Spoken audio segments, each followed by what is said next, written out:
consistently identified, sir, cashless bail policies are a key driver of the disorder we see on city streets all over America. Catch and release system allows criminals to keep going back out onto the street and reoffending. What this executive order does, it charges your Attorney General with identifying jurisdictions all over the country that have cashless bail policies, and then it withholds or revokes federal funds and grants that are flowing to those jurisdictions to ensure that we're only supporting the people who have reasonable common sense policies around crime. So what area does it cover? Potentially anywhere that has a cashless bail policy. So some of the largest cities, some of the most left-wing states in America have Almost adopted. all of them, right? Illinois would be a great example of that, sir. Oh, they have a great cashless bail. You don't even have to go to court sometimes.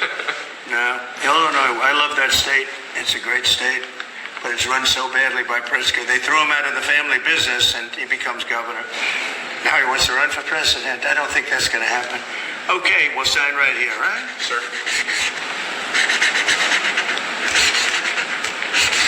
So important. And this isn't Republican, Democrat. This is, and by the way, most Democrats agree with us. But this is just, we got to bring our country back. Okay? That's a big one. Also on the issue of cashless bail, sir, this is a D.C.-specific executive order. In addition to the measures that we're taking that are quite similar to what we're doing around the country, in D.C. in particular, the objective is holding as many criminal defendants in federal custody and subjecting them to federal charges as possible. That means that they'll be held pre-trial in federal jail as opposed to just being cut back out on the streets due to a cashless bail policy. Okay? We have the room. And by the way, the prison they have in D.C. is horrible.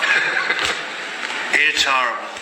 People were subjected to live in that dog trap for so long, so unfairly. I have stories, you'll be hearing about them. That prison is horrible. Okay? This is an executive order that contains a number of additional measures relating to crime and law enforcement in Washington, D.C.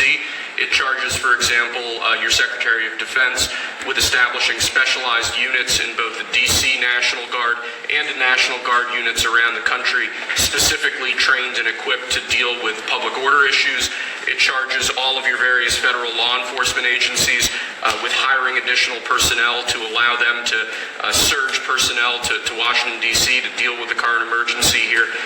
It does a number of other things in that space, and it also asks the Attorney General to look at D.C. Metropolitan Police general orders that have currently impeded law enforcement efforts in the city, and to potentially look at unwinding those that are stopping the police from doing their job effectively. And are we going to ask this to be codified by Congress, all of these things? I think we could potentially, yes, sir. I think so. I think we should. I think we'll get it. I think Democrats will vote. Well, I don't know. It's hard to believe that they might not, but I think Democrats will actually vote for this.